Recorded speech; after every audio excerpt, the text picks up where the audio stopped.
प्रभु की स्तुति। आप इस चैनल को रोजाना सुनकर 1 साल में बाइबल पढ़ सकते हैं। Please subscribe and support. आज के बाइबल अध्याय यहोशू अध्याय 17। यहोशू अध्याय 17। फिर यूसुफ के जेठे मनश्शे के गोत्र का भाग चिट्ठी डालने से यह ठहरा। मनश्शे का जेठा पुत्र गिलाद का पिता माकीर जो योद्धा था, इस कारण उसके वंश को गिलाद और बाशान मिले।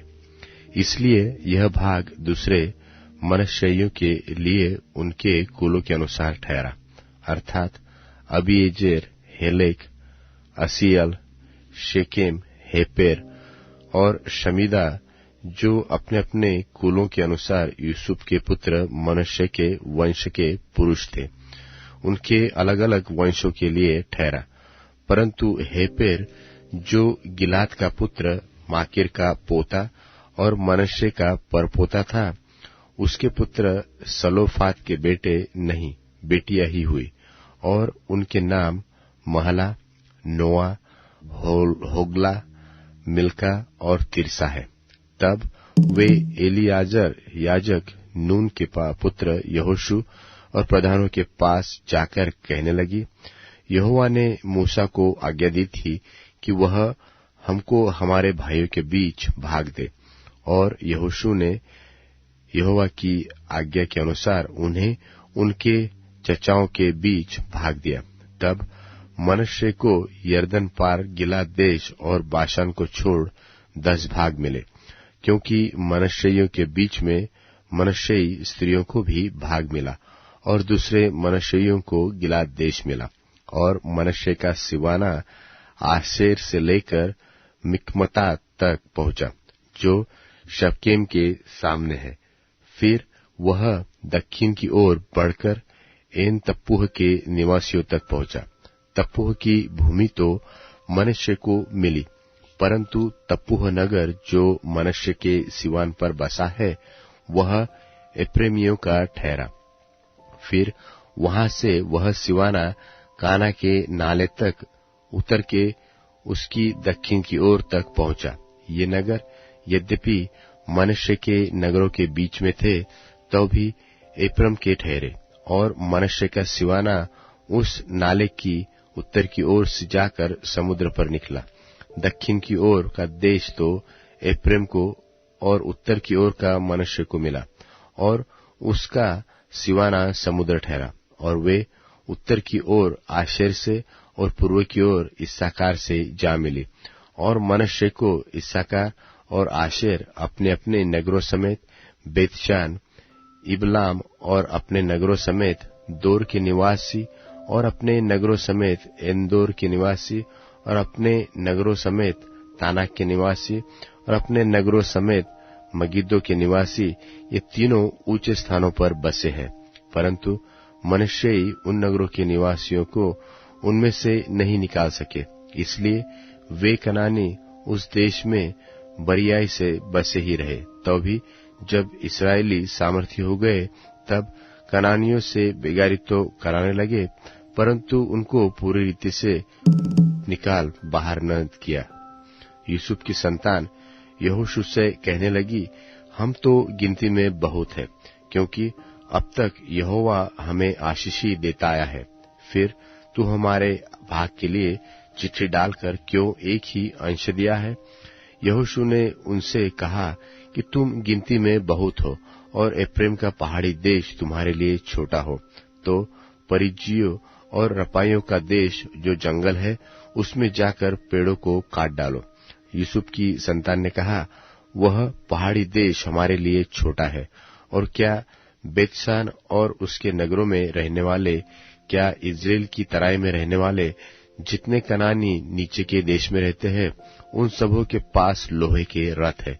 फिर यहोशू ने क्या एप्रेमी, क्या मनश्शेई अर्थात यूसुफ के सारे घराने से कहा, हाँ, तुम लोग तो गिनती में बहुत हो, और तुम्हारी बड़ी सामर्थ्य भी है, इसलिए तुमको केवल एक ही भाग न मिलेगा, पहाड़ी देश भी तुम्हारा हो जाएगा, क्योंकि वह जंगल तो है, परंतु उसके पेड़ काट डालो। तब उसके पास आकर आसपास का देश भी तुम्हारा हो जाएगा, क्योंकि चाहे कनानी सामर्थी हो और उनके पास लोहे के रथ भी हो, तो भी तुम उन्हें वहां से निकाल सकोगे।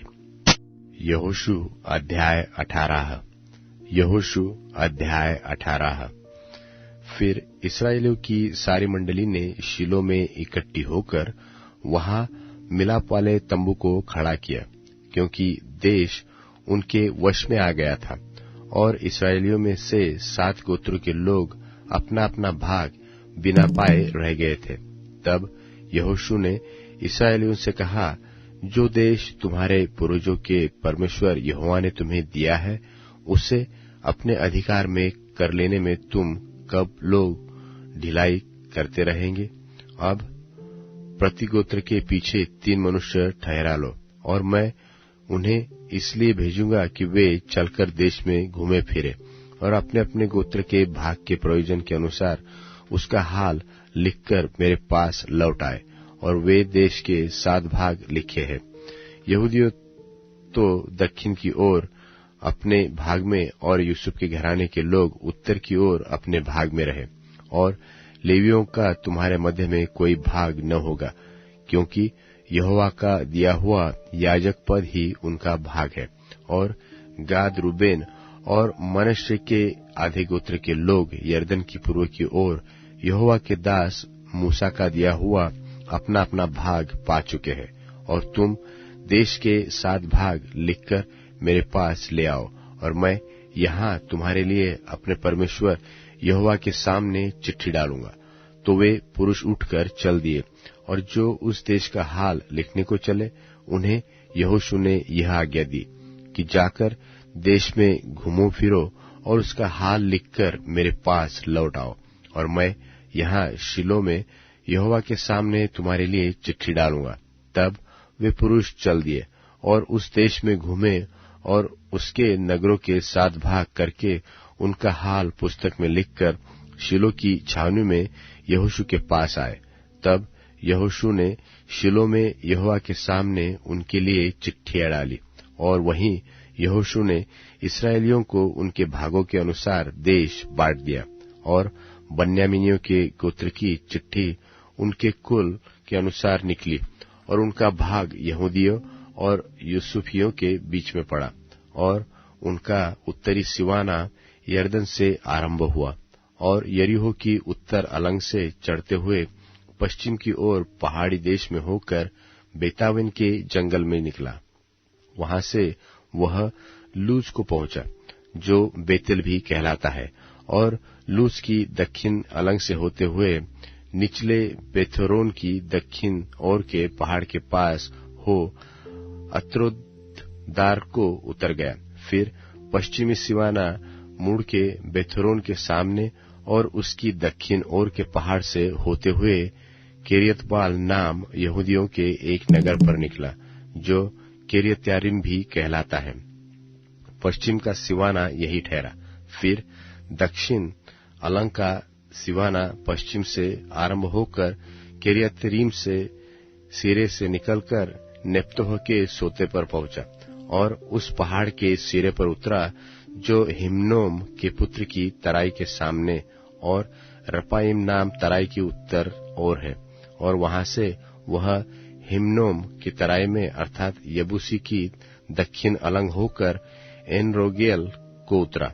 वहां से वह उत्तर की ओर मुड़कर एनशेमेश को निकलकर उस गलीलोत की ओर गया जो अद्दुमीम की चढ़ाई के सामने है। फिर वहां से वह अबेन के पुत्र बोहन के पत्थर तक उतर गया। वहां से वह उत्तर की ओर जाकर अराबा के सामने के पहाड़ की अलंग से होते हुए अराबा को उतरा। वहां से वह सिवाना बेथोग्ला की उत्तर अलंग से जाकर खारे ताल की उत्तर ओर के कोल में यरदन के मुहाने पर निकला। दक्षिण का सिवाना यही ठहरा और पूरब की ओर का सिवाना यरदन ही ठहरा। बन्यामीनियों का भाग 4 ओर से सिवानों सहित उनके कुलों के अनुसार यही ठहरा।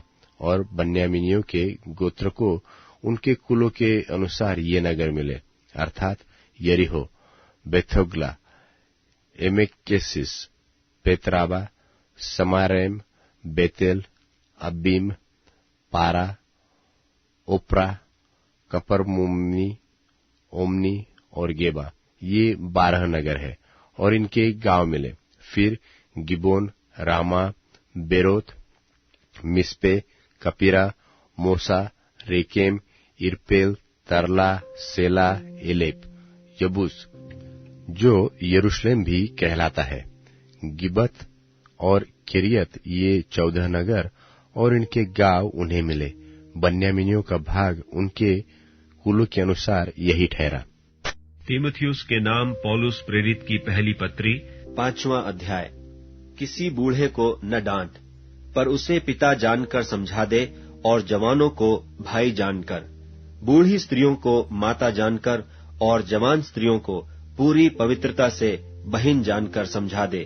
उन विधवाओं का जो सचमुच विधवा है आदर कर, और यदि किसी विधवा के लड़के बाले या नाती पोते हों, तो वे पहले अपने ही घराने के साथ भक्ति का बर्ताव करना और अपने माता पिता आदि को उनका हक देना सीखें, क्योंकि यह परमेश्वर को भाता है।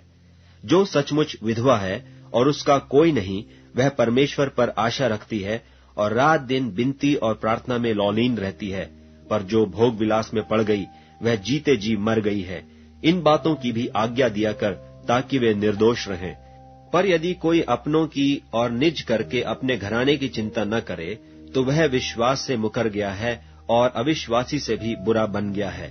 उसी विधवा का नाम लिखा जाए जो 60 वर्ष से कम की न हो और एक ही पति की पत्नी रही हो और भले काम में सुनाम रही हो, जिसने बच्चों का पालन पोषण किया हो, पाहुनों की सेवा की हो, पवित्र लोगों के पांव धोए हों, दुखियों की सहायता की हो और हर एक भले काम में मन लगाया हो। पर जवान विधवाओं के नाम न लिखना, क्योंकि जब वे मसीह का विरोध करके सुख विलास में पड़ जाती हैं, तो ब्याह करना चाहती हैं और दोषी ठहरती हैं, क्योंकि उन्होंने अपने पहले विश्वास को छोड़ दिया है। और इसके साथ ही साथ वे घर घर फिरकर आलसी होना सीखती हैं, और केवल आलसी नहीं, पर बकबक करती रहती और औरों के काम में हाथ भी डालती हैं और अनुचित बातें बोलती हैं। इसलिए मैं यह चाहता हूँ कि जवान विधवाएं ब्याह करें और बच्चे जनें और घर-बार संभालें और किसी विरोधी को बदनाम करने का अवसर न दें, क्योंकि कई एक तो बहककर शैतान के पीछे हो चुकी हैं। यदि किसी विश्वासिनी के यहाँ विधवाएं हों, तो वही उनकी सहायता करे कि कलीसिया पर भार न हो, ताकि वह उनकी सहायता कर सके जो सचमुच विधवाएं हैं। जो प्राचीन अच्छा प्रबंध करते हैं, विशेष करके वे जो वचन सुनाने और सिखाने में परिश्रम करते हैं, 2 गुने आदर के योग्य समझे जाएं, क्योंकि पवित्र शास्त्र कहता है कि दावने वाले बैल का मुंह न बांधना, क्योंकि मजदूर अपनी मजदूरी का हकदार है। कोई दोष किसी प्राचीन पर लगाया जाए, तो बिना 2 या 3 गवाहों के उसको न सुन। पाप करने वालों को सबके सामने समझा दे, ताकि और लोग भी डरें। परमेश्वर और मसीह यीशु और चुने हुए स्वर्गदूतों को उपस्थित जानकर मैं तुझे चितौनी देता हूँ कि तू मन खोलकर इन बातों को माना कर और कोई काम पक्षपात से न कर। किसी पर शीघ्र हाथ न रखना और दूसरों के पापों में भागी न होना।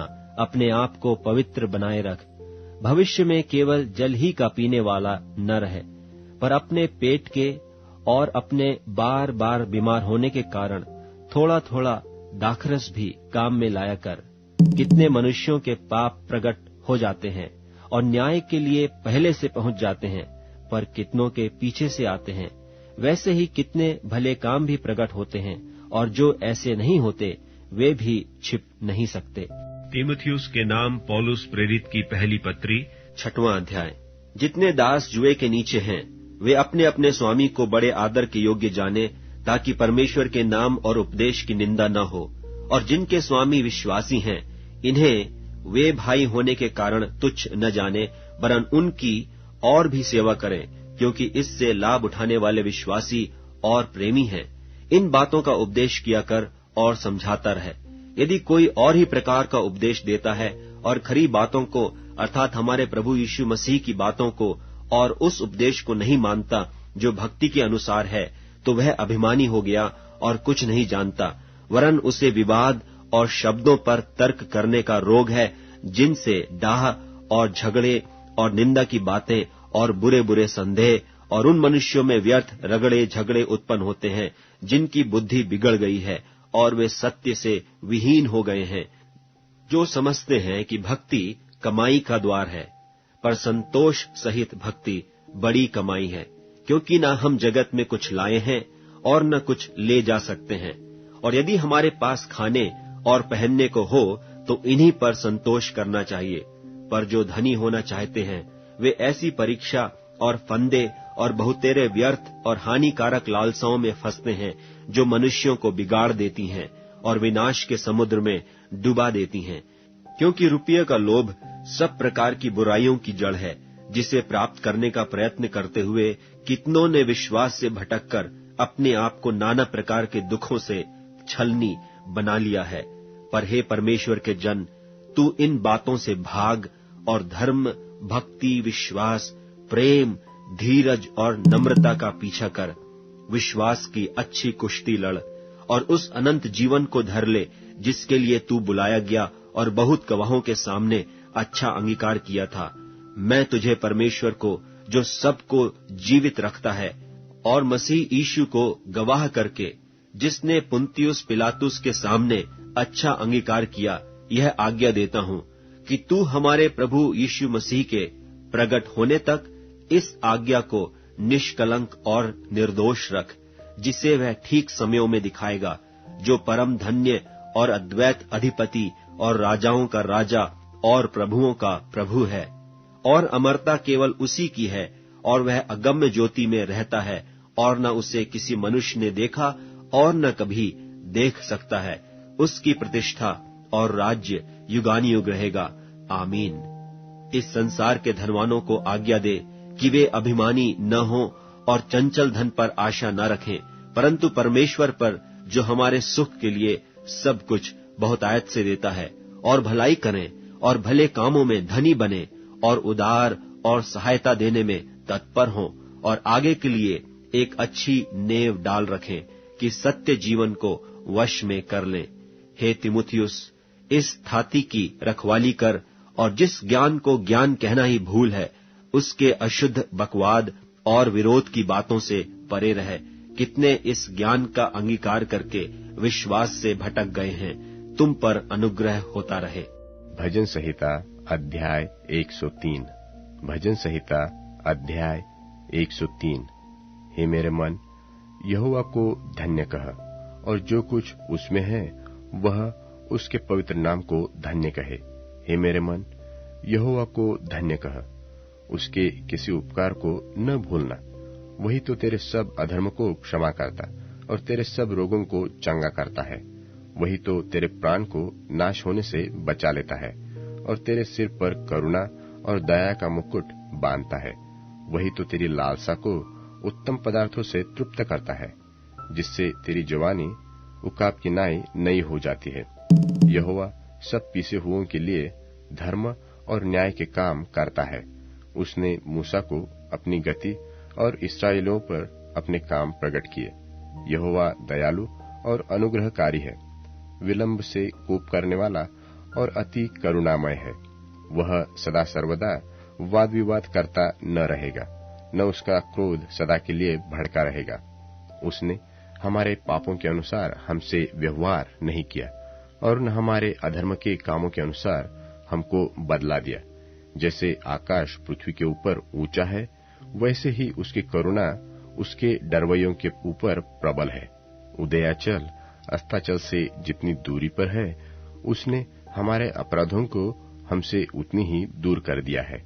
जैसे पिता अपने बालकों पर दया करता है, वैसे ही यहोवा अपने डरवैयों पर दया करता है, क्योंकि वह हमारी सृष्टि जानता है और उसको स्मरण रखता है कि मनुष्य मिट्टी ही है। मनुष्य की आयु घास के समान होती है। वह मैदान के फूल ही की नाई फूलता है, जो पवन लगते ही ठहर नहीं सकता और न वह अपने स्थान में फिर मिलता है। परंतु यहोवा की करुणा उसके डरवैयों पर युग युग और उसका धर्म उनके नाती पोतों पर भी प्रकट होता रहता है। अर्थात उन पर जो उसकी वाचा का पालन करते और उसके उपदेशों को स्मरण करके उन पर चलते हैं। यहोवा ने तो अपना सिंहासन स्वर्ग में स्थिर किया है और उसका राज्य पूरी सृष्टि पर है। हे यहोवा के दूतों, तुम जो बड़े वीर हो और उसके वचन के मानने से उसको पूरा करते हो, उसको धन्य कहो। हे यहोवा की सारी सेनाओं, हे उसके टहलुओं, तुम जो उसकी इच्छा पूरी करते हो, उसको धन्य कहो।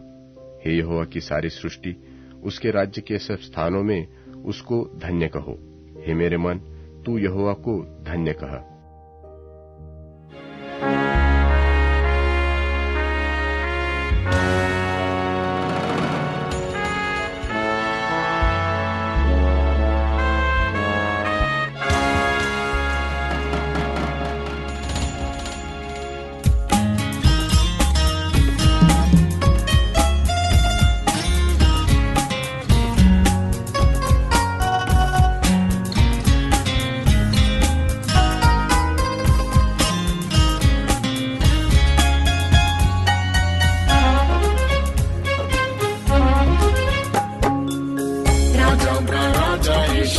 प्रभु का प्रभु, अगम्य ज्योति में और रहने वाला। राजा का राजा यीशु, प्रभु का प्रभु, अगम्य ज्योति में और रहने वाला। एक जगह तैयार करके फिर मैं आ जाऊंगा, कहते हुए यीशु द्वार पर आ गया। एक जगह तैयार करके फिर मैं आ जाऊंगा, कहते हुए यीशु द्वार पर आ गया। जय जयकार करते हुए उड़ के मिलेंगे, नित्य में उससे जा मिलेंगे। जय जयकार करते हुए उड़ के मिलेंगे, नित्य में उससे जा मिलेंगे। उसकी महिमा में हम मगन हो जाएंगे, उसकी ज्योति में सदा हम चमकेंगे। उसकी महिमा में हम मगन हो जाएंगे, उसकी ज्योति में सदा हम चमकेंगे।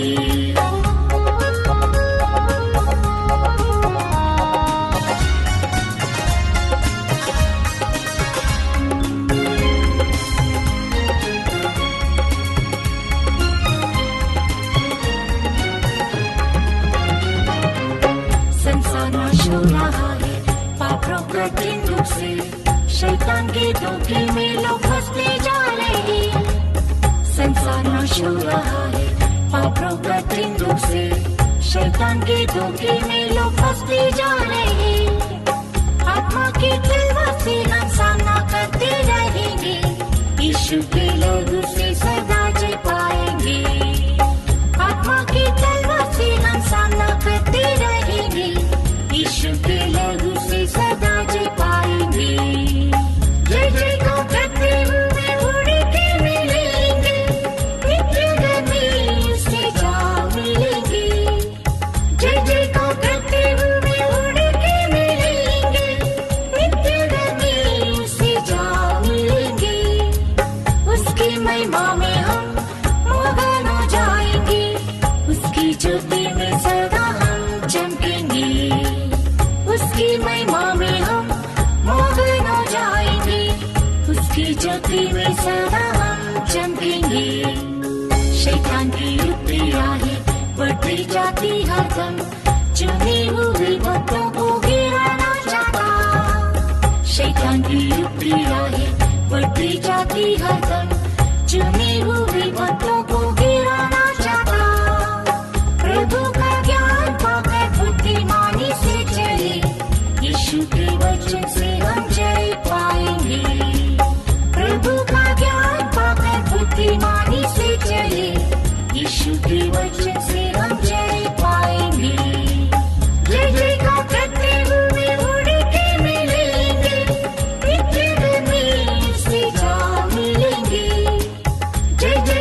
ज्योति में सदा हम चमकेंगे। पृथ्वी और प्रकृति अब बदलती है जाती, विद्वानों का छवि तो रहे हर जगह। पृथ्वी और प्रकृति अब बदलती है जाती, विद्वानों का छवि तो रहे हर जगह। अजीब चिन्हों को देखकर लोग हैं घबरा रहे, सिर उठाए छुटकारे का दिन समीप है। अजीब चिन्हों को देखकर लोग हैं घबरा रहे, सिर उठाए छुटकारे का दिन समीप है। जय जय का करते हुए उड़ के मिलेंगे, नित्य में उससे जा मिलेंगे। जय जय का करते हुए उड़ के मिलेंगे, नित्य में उससे जा मिलेंगे। उसकी महिमा में हम मगन हो जाएंगे, उसकी ज्योति में सदा हम चमकेंगे।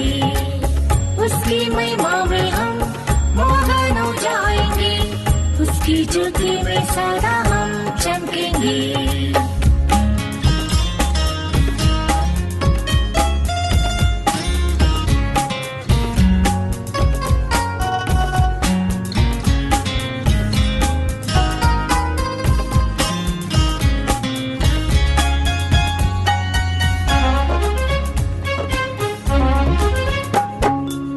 परमेश्वर की तुरी जब फूंकी जब जाएगी, अद्भुत देखी बातें ही होने वाली। परमेश्वर की तुरी जब फूंकी जब जाएगी, अद्भुत देखी बातें ही होने वाली। मरना मता को धारण कर लेगी, जय तब मृत्यु को निगल जाएगी। मरना मता को धारण कर लेगी, जय तब मृत्यु को निगल जाएगी। जय जय का करते हुए उड़ के मिलेंगे, नित्य में उससे जा मिलेंगे। जय जय का करते हुए उड़ के मिलेंगे, नित्य में उससे जा मिलेंगे। उसकी महिमा में हम मगन हो जाएंगे, उसकी ज्योति में सदा हम चमकेंगे। उसकी महिमा में हम मगन हो जाएंगे, उसकी ज्योति में सदा हम चमकेंगे।